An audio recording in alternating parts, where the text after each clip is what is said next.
Aquí comienza Club de Prensa con Gustavo Alegret.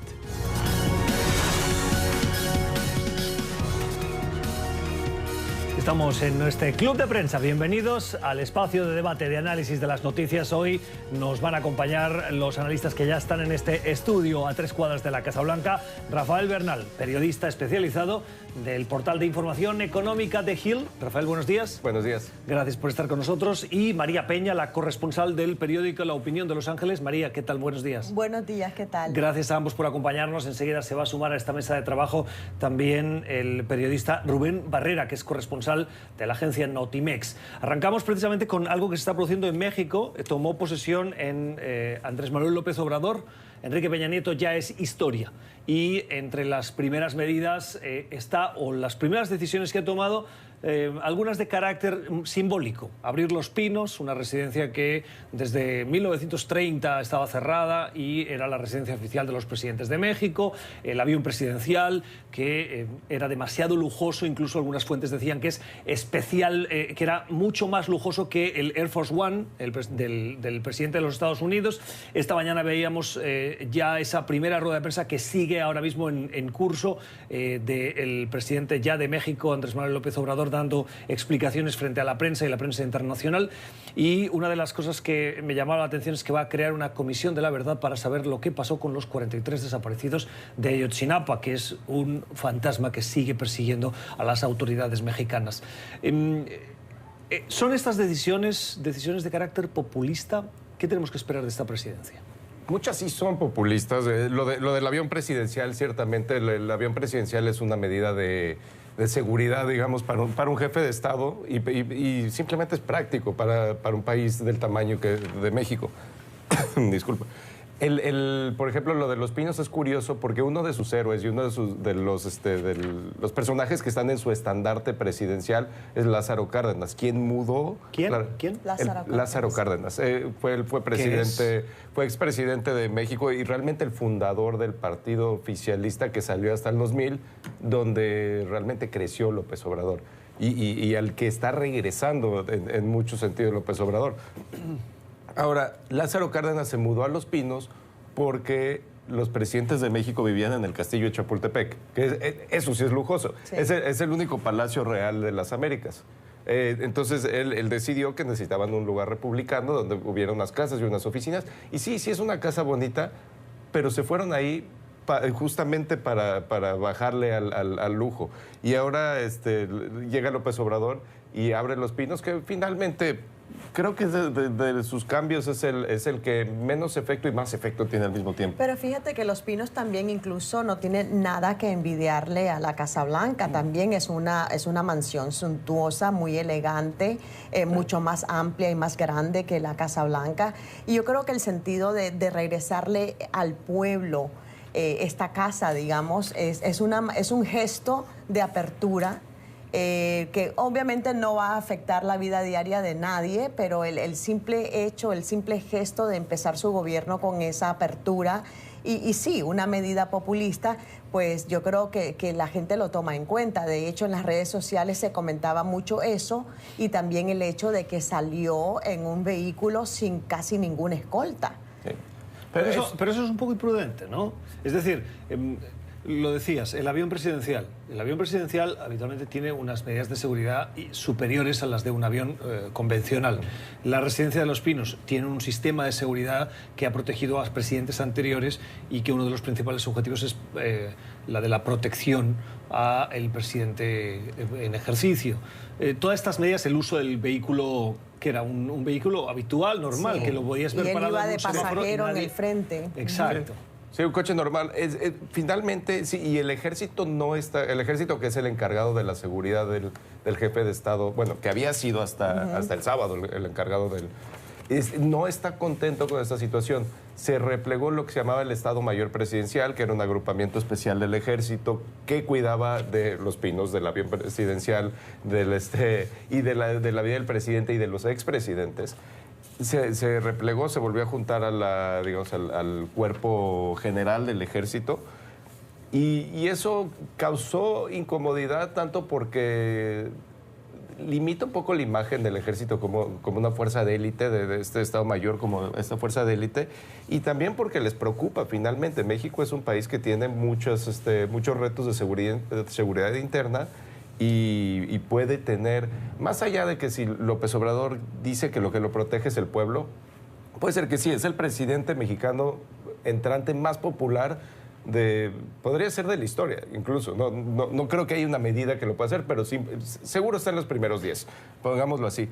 Pero sí hay elementos dentro de México que podrían buscar una situación caótica para beneficiarse ellos mismos. Y no solo eso, imagínate en el supuesto de que eso llegase a ocurrir, ¿quién corre con la responsabilidad, no? O sea, si está tomando estas medidas respaldado por el pueblo, pero si llegase a suceder algo, ¿quién asume la responsabilidad de cualquier incidente de violencia? ¿Qué dice la Constitución mexicana cuando se presenta una ausencia del presidente por haber fallecido? Es un proceso un poco complejo, pero la batuta inmediata la toma el secretario de Gobernación, que en este caso sería la exministra de la Suprema Corte, Olga Sánchez Cordero, en lo que el Congreso organiza nuevas elecciones. Y es un proceso complicado, pero básicamente en los primeros 2 años se busca que entre un nuevo presidente, un presidente sustituto, para que se llamen elecciones nuevas, y en los últimos 4 años alguien que termine con el periodo presidencial como estaba designado. Porque es un sexenio lo que gobiernan los presidentes de México. Sobre las medidas y particularmente sobre la decisión de reabrir esa Comisión de la Verdad, María. Bueno, yo creo que es importante, o sea, ya llevamos varios años de estar investigando esto. Yo creo que lo que la gente quiere ver al final de cuentas es resultados.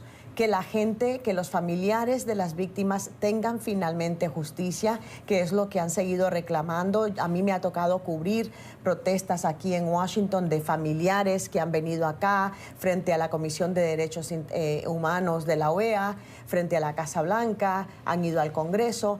Todo exigiendo justicia, porque sigue este misterio de que no se sabe exactamente qué pasó, dónde están.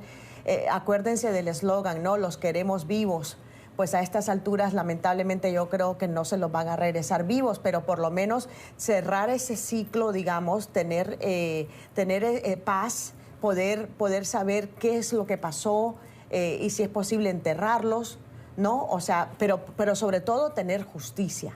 Y yo creo que este es un buen primer paso. El hecho de que Andrés Manuel López Obrador se haya comprometido con esa causa y que ahora presida México y que tenga acceso a información confidencial o clasificada, ¿puede darse la posibilidad de que decida desclasificar algunas informaciones que contribuyan a esclarecer lo que sucedió? Pues yo creo que va a depender de qué es lo que hay en esos archivos, ¿no? Si es algo que compromete la seguridad nacional, supongo que habrá partes que sí podrán develar y otras que no.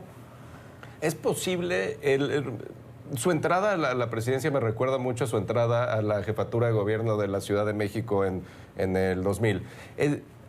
Llega haciendo algunos cambios que son muy radicales y en otros sentidos puede ser muy conservador. Ciertamente es un político muy, digamos, es muy vivo, no es alguien que no se está inventando las cosas a cómo va, pero sí piensa de manera muy diferente que la clase política que lo ha precedido los últimos 25 años. Entonces sí es posible, pero solo si él encuentra una conveniencia, claro, que encuentre estos. El reto más grande ahí va a ser si se mete en contra del ejército, porque el ejército, lo que sabemos del caso Ayotzinapa es que al menos tuvo conocimiento de los hechos mientras se daban y decidió no intervenir. O tal vez decidió intervenir. Ahí es donde se oscurece. Claro. Finalmente el grupo de investigación no logró aclarar ese punto porque no tuvo transparencia de parte del ejército. Y el ejército finalmente, hay muchos que les quieren echar la culpa, pero sí son la institución más disciplinada de México y se va a sentir mucho el ejército y no le va a gustar que le echen la culpa por algo que le haya llegado, digamos, desde Los Pinos. Entonces, esclarecer esa parte, digamos, va a ser un campo minado y que hay que pasarlo con mucho cuidado. Yo estoy de acuerdo con él, con eso de la delicadeza con la que tiene que actuar. Y imagínate si incluso hay gente involucrada de alguna manera, indirectamente, desde la cúpula del ejército, con mucha más razón tiene que ir con mucha cautela.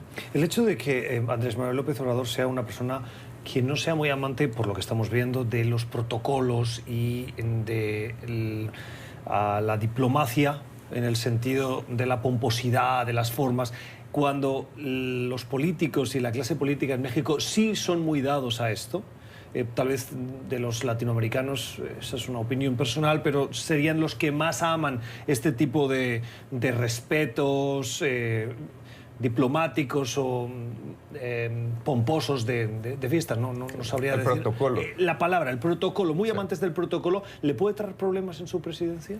No, yo creo que la gente, si lo eligió precisamente fue porque quería un cambio del status quo, que quieren ver resultados reales en su vida diaria, ya sea por el costo de vida, ya sea por el tema de la seguridad ciudadana.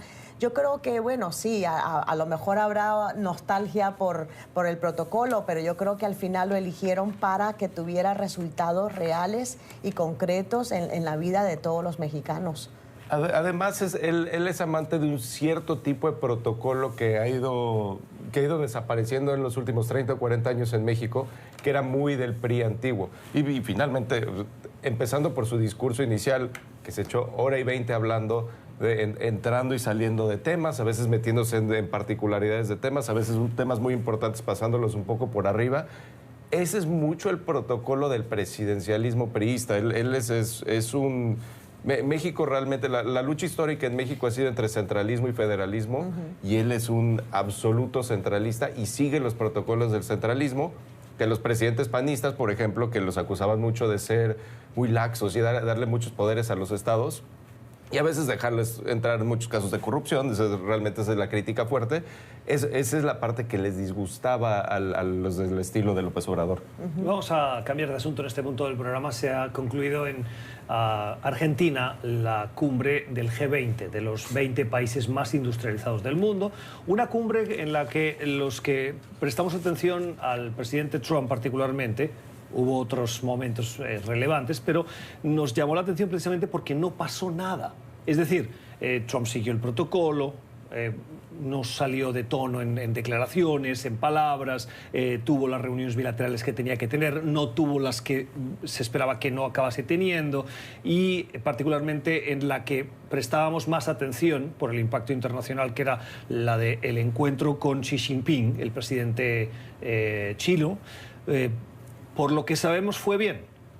Fue tranquila, se habló de las cuestiones de los aranceles, y ayer a última hora del día el presidente Trump anunciaba a través de su cuenta de Twitter que China se comprometía a no aplicar el 40% de aranceles a los vehículos producidos en Estados Unidos con destino al mercado chino.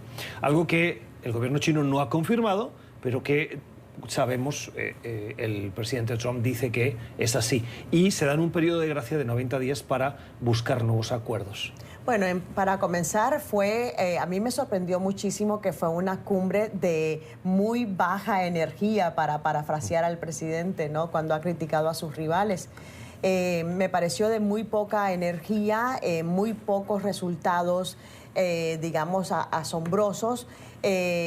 Sí hubo momentos que causaron titulares y sorpresa, por ejemplo, el choque de manos de Putin con el príncipe de Arabia Saudita. Se da para un buen análisis. Exacto, exacto. Y luego el hecho de que también le hizo un desaire al presidente argentino, ¿no? O sea, lo dejó plantado ahí en el escenario y se fue, y luego tuvieron que tratar de sacarlo.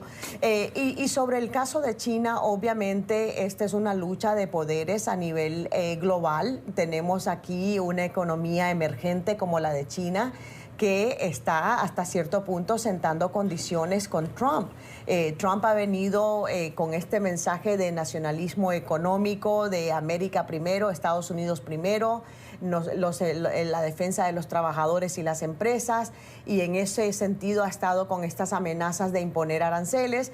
Pues ahora resulta que ha encontrado la horma de su zapato, porque se da cuenta que los chinos también pueden frenarle un poco el tren, por así decirlo, y esta tregua les insufla oxígeno, digamos, para tratar de llegar a un término medio, a una solución consensuada a esta guerra, a esta incipiente guerra comercial, que al final de cuentas nos va a afectar a todos los consumidores acá en Estados Unidos.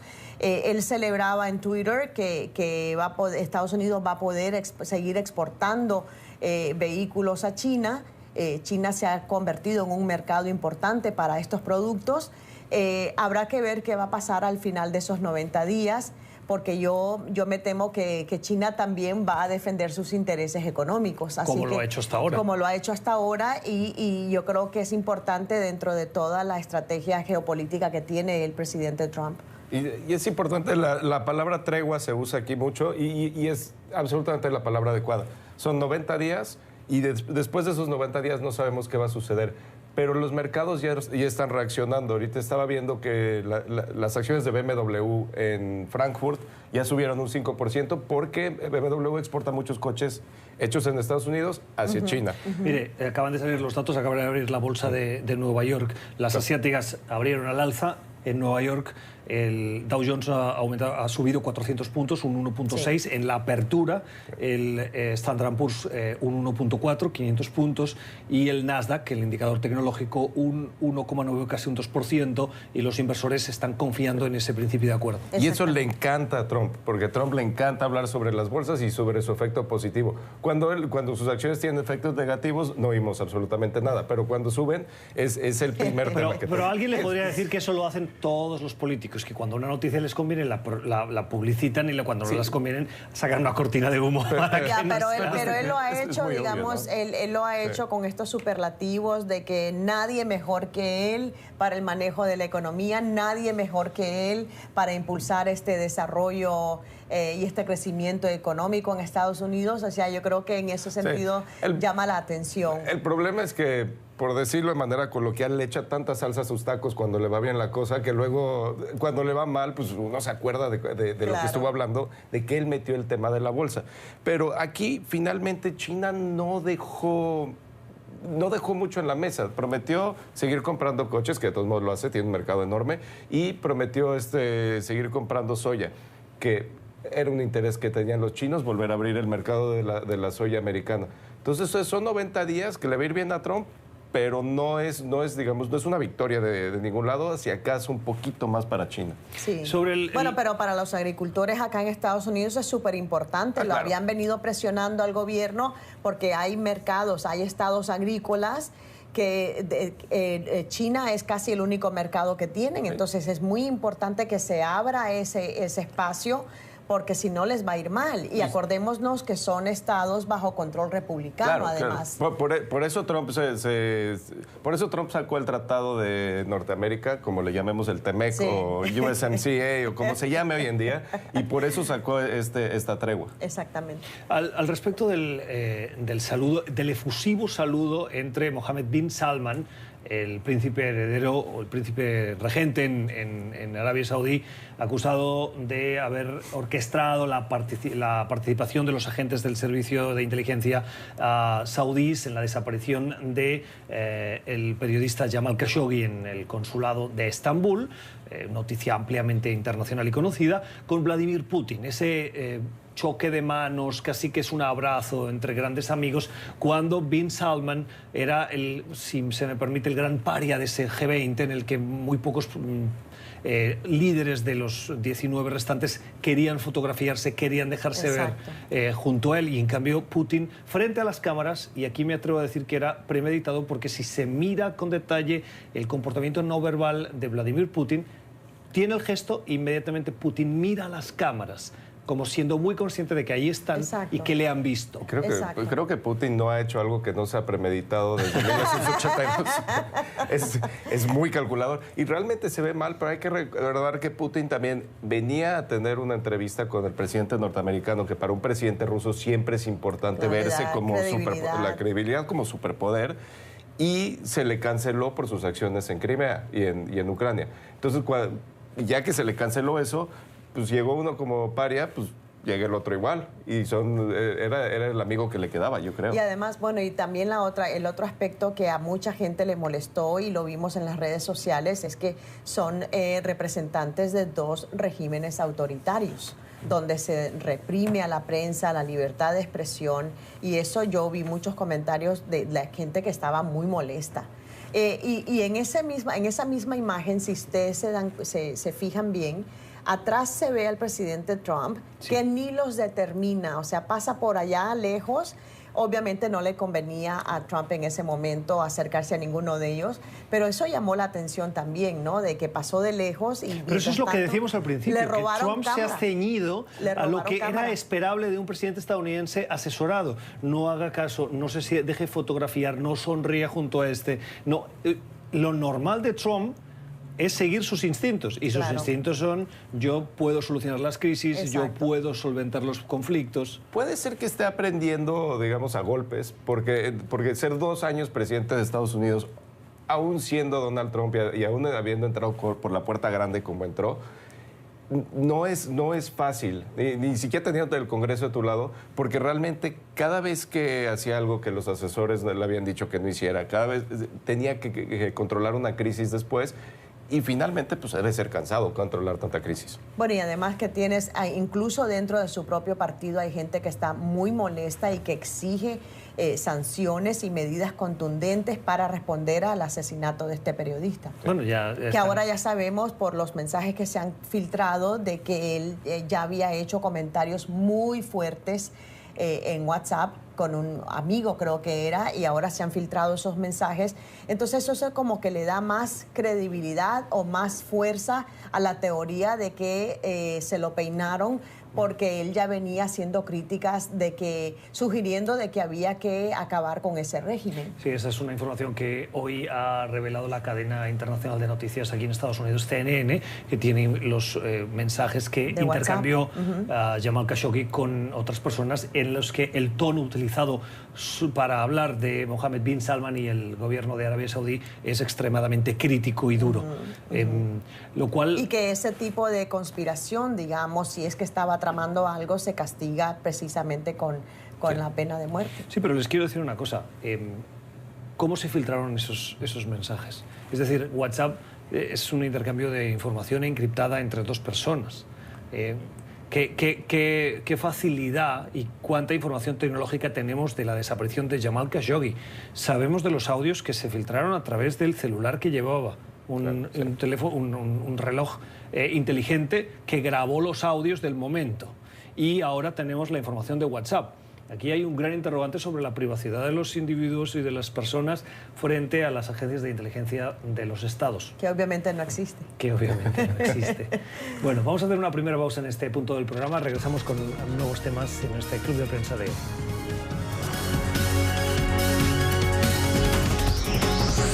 Ya regresamos con Club de Prensa.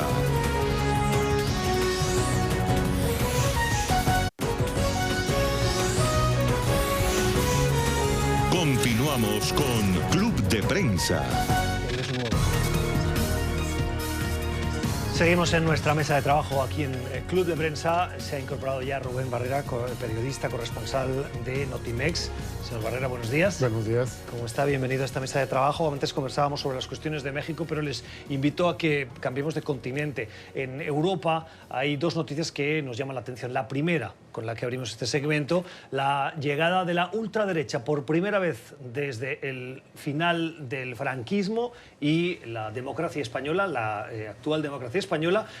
La ultraderecha entra en un parlamento. En este caso ha sido el parlamento de una de las comunidades autónomas de las regiones más grandes de España, Andalucía. Se produjeron elecciones ayer y 2 elementos a considerar. Uno, baja o pierde la mayoría el socialismo, el centro izquierda, el partido a la sazón de Pedro Sánchez, presidente del gobierno de España, y la más relevante, en mi opinión, la entrada por primera vez desde el final del franquismo de la ultraderecha en un parlamento, si bien regional, pero un parlamento en España. En España siempre se decía que no había ultraderecha o derecha radical porque el Partido Popular, de centro-derecha, albergaba dentro esa corriente más radical que en los últimos años ha tenido expresiones más notables en la esfera pública y que en algunos casos ha llevado a algunos de los militantes del Partido Popular abandonar el partido para crear su propio partido. En este caso, el líder de Vox, que es el nombre del partido de ultraderecha, es un ex militante del Partido Popular. Ultraderecha también en España, como la hemos visto en Francia. Vemos, bueno, falta ver que entren al gobierno y cómo se comportan, pero sí es un reflejo de lo que se ha visto en Francia, que se ha visto ciertamente en Italia, que algunos podrían decir que la ultraderecha ya tomó control sobre el país. Ellos niegan ser ultraderecha, pero ese es otro tema. Alemania lo mismo. Y no se elementos en Gran Bretaña. Es ciertamente un movimiento continental. Es difícil decir, bueno, este es parecido a la ultraderecha, digamos, clásica europea, que conocen bien todos estos países, o conocieron bien todos estos países, pero también llama la atención que es se van debilitando los partidos tradicionales. En España es muy notorio el caso, pero en Francia, digo, el presidente Macron viene de una coalición que salió alrededor de él realmente, y se está hablando mucho de gobiernos de coaliciones de partidos chicos. A mí lo que me llama la atención es porque obviamente perdió el partido liderado por Susana Díaz, perdió 14 escaños. Para ella obviamente ha sido una derrota muy amarga. Están pidiéndole la dimisión desde el partido. Claro, porque ha sido una derrota muy amarga. Pero yo lo que pienso, no sé, ¿qué hubiese pasado porque ella fue la que propuso adelantar esas elecciones porque se suponía tengo entendido que se iban a realizar en marzo? No sé si ese tiempo adicional les hubiese permitido coger más fuerza, crear más fuerza para por lo menos frenar el avance de Vox. No sé, eso queda para la historia, pero me llama la atención de que ella adelantó las elecciones precisamente para dar estabilidad al proceso y resulta que terminó perdiendo no sé si ha sido un desatino o no, pero obviamente perdió el partido. Bueno, a la luz de los resultados claramente no le ha salido bien la estrategia. Sí, es cierto, los partidos intentan siempre ganar tiempo. Lo está haciendo ahora mismo Pedro Sánchez, sí, que las encuestas no le dan los resultados que él le gustaría tener y lo que confía es construir su imagen de estadista de cara a unas posibles elecciones nacionales. Rubén. Bueno, yo como lo veo es básicamente un reflejo de lo que está pasando no solamente en el continente, pero a nivel mundial. Me parece que en España se habían tardado un poco, digo, hablando de países con sistemas democráticos, y cuando digo que se habían tardado poco en encontrarse esta situación que nosotros aquí en el continente, sobre todo en Latinoamérica, lo hemos visto, ¿no? O sea, yo creo que el surgimiento con fuerza de la ultraderecha, pues no es una consecuencia, yo lo veo como una consecuencia lógica del resurgimiento de los partidos de derecha. Y aquí lo hemos visto quizás reflejado de mejor manera cuando vemos como en muchos países del continente americano o en las regiones de Latinoamérica que estuvieron gobernados por la izquierda, o sea, ha habido un regreso gradual de los partidos de derecha y eso lo que refleja, me parece a mí, es no solamente un desgaste de los partidos, pero un desencanto de los votantes con lo que estos partidos han ofrecido tradicionalmente. En algunos casos, estas demandas se sienten con más fuerza que en otros. Volvemos al caso de México, donde por primera vez la izquierda llega al poder, y esto es consecuencia precisamente de lo que, insisto, de lo que estamos viendo en otros países. Creo que la pregunta aquí lo que estamos viendo es al revés, el avance de la derecha. No, por eso, a eso me refiero, de que lo que vimos en México es precisamente un reflejo, ¿sí?, del desencanto, en este caso. Lo que pasa es que la ultraderecha europea, que tiene ese tinte populista nacionalista, la ultraderecha me refiero, no la hemos visto reflejada de momento en América Latina. No hay gobiernos ni grandes partidos de ultraderecha Podríamos decir que a lo mejor Bolsonaro podría ser reflejo de eso, pero fuera de eso... Pero es un contexto y circunstancias muy distintas, Sí. porque si vemos el resurgimiento de la derecha en América Latina, no es por el sentido nacionalista, sino por el hartazgo de la población Que es lo que decía Rubén ahora. con el tema de seguridad principalmente, y obviamente la pobreza que no se logra hacer mella en ese problema, es un problema que se arrastra durante décadas. Pero además tú dices algo que creo que responde un poco a lo que decía María, ¿no? En cuanto a que la presencia de los partidos de ultraderecha en Latinoamérica, por ejemplo, no, en Latinoamérica, no es muy evidente. Y yo creo que eso puede responder en cierto modo a que esas facciones en este momento están incrustadas en partidos de derecha, quizás porque no sienten que tienen la fuerza suficiente como para que haya una separación y formar su propio movimiento, que creo que fue el caso de España. ¿Sí? Es diferente el contexto latinoamericano porque la derecha se asocia más con el tema de seguridad y con el tema de represión. Y cuando el tema de inseguridad es lo que más, digamos, abarca el espectro populista, es cuando se mueven hacia la derecha. Pero yo creo que también no solamente México es una la cuestión de excepción seguridad, en eso, sino también pero- la cuestión económica.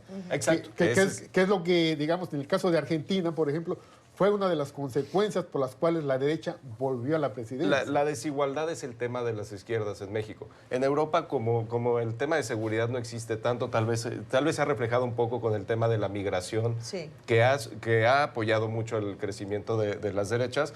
Entonces, no es exactamente, digamos, no se pueden hacer paralelos exactos, pero sí hay un resurgimiento del populismo y es a través de que la gente se da cuenta que ser un votante firme de un partido u otro les ha traído relativamente pocos beneficios. Ahora, déjame decirte, para finalizar por lo menos de mi parte, o sea, sí hay presencia de la ultraderecha en Latinoamérica, pero yo insisto, es mínima. Y tú me estarás de acuerdo conmigo, Rafael. En México tuvimos hace años Sí. un partido de ultraderecha que fue el movimiento sinarquista. Sí. En realidad, no cobraron fuerza, no generaron mucha atracción y final de cuentas desapareció y están dispersos ahí. Vete a saber en qué partidos se movimientan. Porque ellos tuvieron... Pero están ahí. Sí, ellos tuvieron ese tema religioso, de represión religiosa, es donde lograron expresar su populismo. Y ese tema realmente desde el 92 no es Claro, muy pero lo que quiero fuerte. decir es que ahí Sí. están, quizás me parece, están esperando el momento apropiado, quizás a que el descontento en sus países aumente para dar ese paso y salir a la escena pública otra Brevemente vez. cambiamos de tema, María. Sí, bueno, yo quería también decir que a mí me preocupa en este aspecto de este ascenso de Vox, impresionante además, que yo no sé si se debe en parte a que hubo una baja participación electoral también, que obviamente benefició a la derecha, es el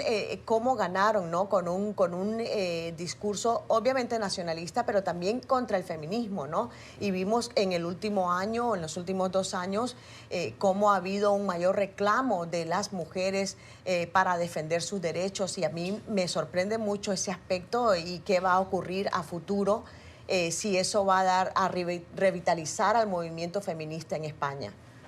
Vamos a cambiar de asunto. Con el fin del G20, Emmanuel Macron, uno de los presidentes que participó en esa cumbre, Macron vuelve a darse de bruces, si me permite, con la realidad, una realidad que hoy lleva un nombre, la de armillas amarillas o chalecos amarillos. Es la revuelta que lleva ya semanas en Francia y que ha tenido tintes violentos. Macron en Buenos Aires, en Argentina, tuvo que estar pendiente de lo que sucedía en París. A su vuelta ha convocado un Consejo de Ministros extraordinario y ha tenido que reconocer su gobierno que la protesta y sobre todo el grado de rechazo a esas decisiones impopulares de incrementar el coste de los combustibles le está saliendo más duro de pelar de lo que se esperaba. A esto le puede costar la cabeza, no hay duda. De hecho, es probable que le cueste la cabeza a Macron y ahora ya se lo está tomando en serio. Pero también es un reflejo, un poco de lo que hablamos. Se habla de la división urbana-rural y las diferentes necesidades. Macron quiere subir impuestos por el tema ambiental que nos afecta a todos y seguramente incluso los organizadores de los chalecos amarillos entienden ese tema de cómo las gasolinas finalmente son malas para todos, digamos, a largo plazo. Pero se está atacando su forma de vida y se están subiendo Exacto. sus impuestos de una manera que a la gente en la ciudad que los ven como elitistas y más beneficiados, no los daña tanto. Y que además tengo entendido que todo empezó por el alza en los precios del diésel, que ya se está aproximando al precio de la gasolina. Entonces, es lo que dices, ¿no? Están atacando su supervivencia. Entonces, al no encontrar manera de canalizar esa frustración y esos reclamos, se han lanzado a las calles, han destruido coches, o sea, el contraste ahí es fenomenal, en París especialmente, ¿no? Toda la violencia, los coches destruidos, eso es una pésima imagen para un presidente que ha querido regir un país con orden, y ahora vemos esta rebelión, digamos. Pero ¿no? nadie dijo que las propuestas de su coalición o con las que llegó al gobierno iban a ser fáciles de implementar. Macron era muy consciente, y así lo vendió durante la campaña con absoluta franqueza, que Francia no pasaba por uno de sus mejores momentos y que necesitaba cambios estructurales en sectores fundamentales. Claro, pero yo creo que no se esperaba este tipo de rebelión que... ¿No se lo esperaba? Con lo aguerridos que son los franceses. Bueno, hay huelgas, o sea, son famosos por sus huelgas, sí, todos los años. Interrupción de servicios, pero yo creo que no se esperaban este nivel de violencia. Bueno, pero es que también yo creo que esto no es más que quizás la gota que derramó el vaso en un gran sector de la sociedad francesa. O sea, es cierto, un aumento como este le pega al bolsillo a la mayoría de los franceses, pero yo me atrevería a decir que atrás de estas expresiones de descontento violentas, no solamente está el tema energético, hay otros temas que se han venido arrastrando desde hace varios años y que gobiernos anteriores no fueron del todo exitosos para resolverlos de una manera satisfactoria. Y creo que cuando eso sucede, ¿sí?, el malestar de la gente se manifiesta de esta manera. Y lo hemos visto no solamente en Francia, sino en otras capitales del mundo también. Es curioso, en la campaña electoral que llevó a Macron a la presidencia, hubo un episodio que podía haberle costado mucho, pero que le salió muy bien a Macron. Y es que en una fábrica que estaba amenazada con ser deslocalizada, Macron, frente a los revolucionados o exaltados trabajadores, decidió, siendo candidato, ir a enfrentarlos. Y les dijo, frente a las cámaras, en un momento de mucha tensión, incluso con consejos de que no fuera, porque no le convenía, les dijo, oigan, yo no les puedo prometer que sus trabajos van a permanecer en Francia. Lo que sí les puedo prometer es que voy a luchar por ellos. Claro, y si Macron sale de esta, va a salir fortalecido.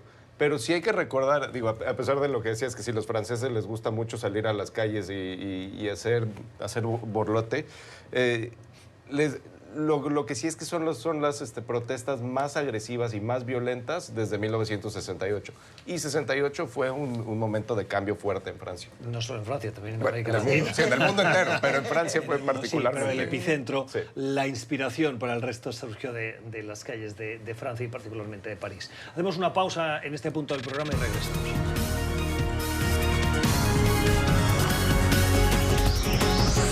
Ya regresamos con Club de Prensa.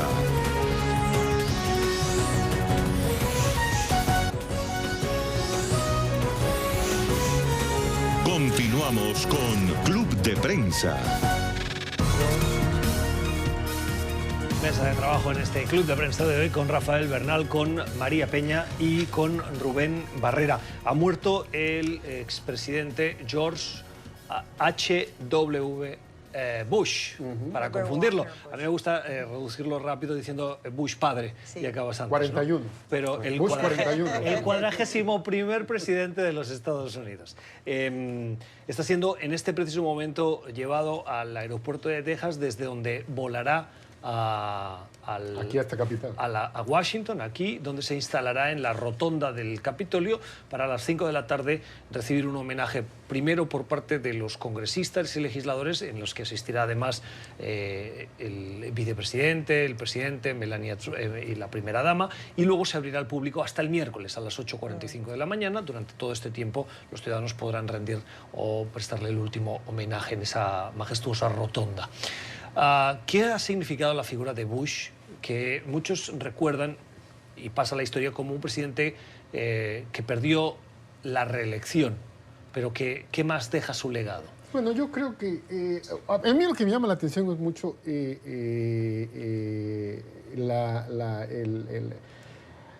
el ángulo que se ha dado, por lo menos en la cobertura noticiosa, se ha insistido mucho, se ha hablado mucho de que fue un presidente decente, fue un presidente que no ocultaba sus emociones frente a las cámaras o a los extraños, que fue un presidente que se ocupaba de detalles así mínimos como escribirle una tarjeta de gracias a alguien. Y que fue un presidente que, a diferencia de lo que estamos viviendo hoy, estuvo dispuesto a colaborar con sus contrincantes políticos, a sentarse a discutir en la mesa de negociaciones. Sin embargo, hasta antes de que muriera, Gustavo, George H. Bush era recordado, desde mi punto de vista, quizás por dos cosas, o por tres. Haber perdido la reelección frente a Bill Clinton,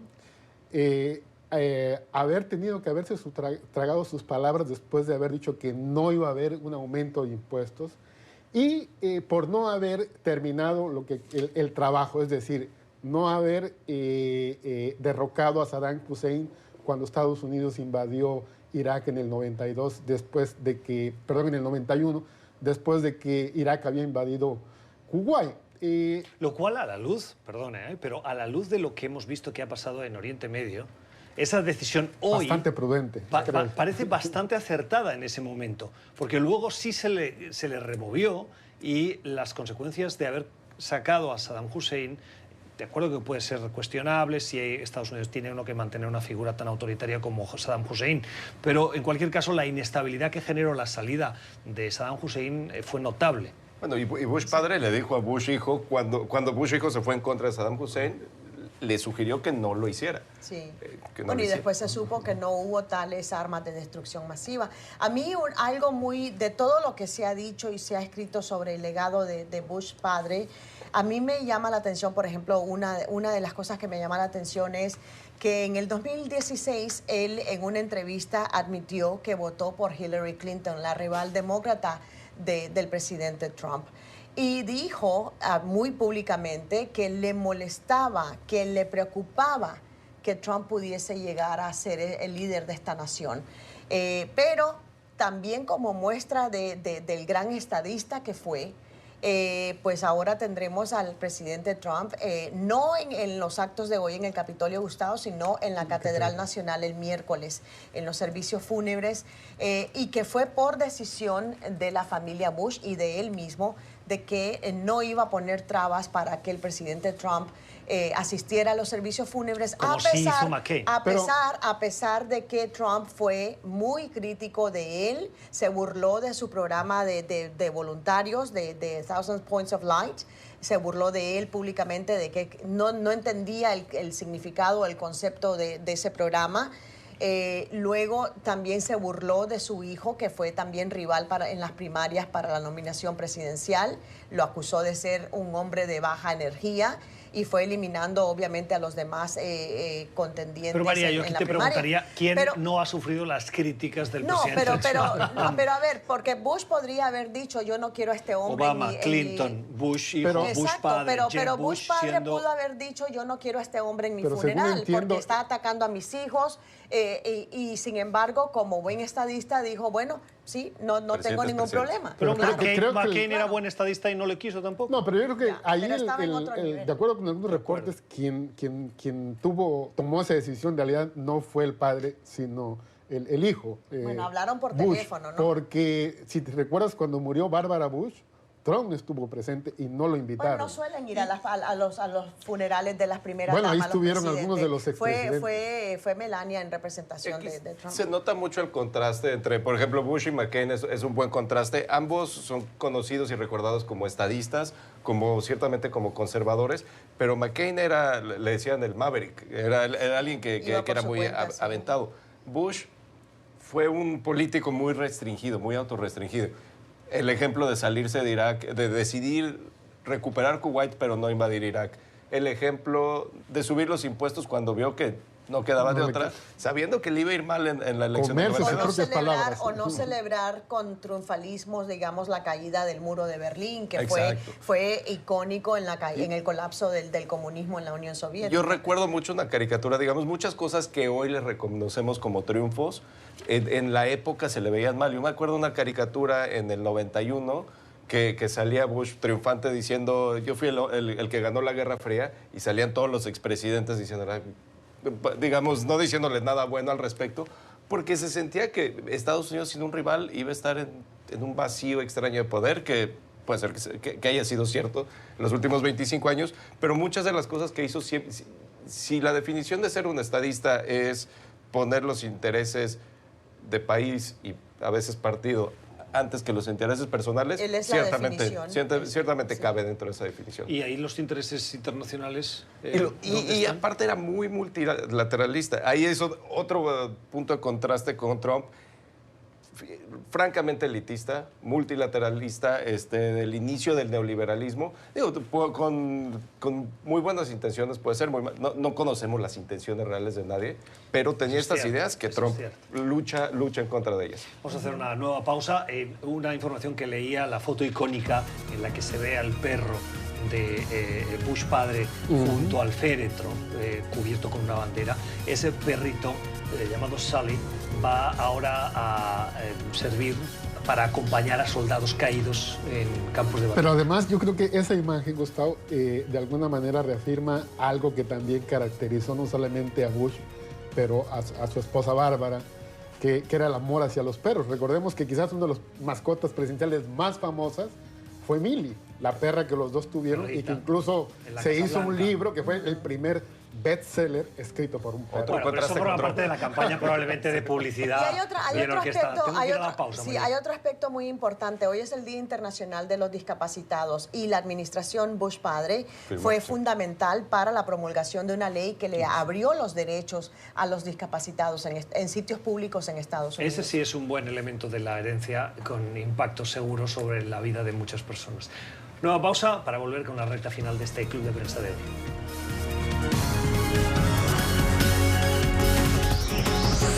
Ya regresamos con Club de Prensa.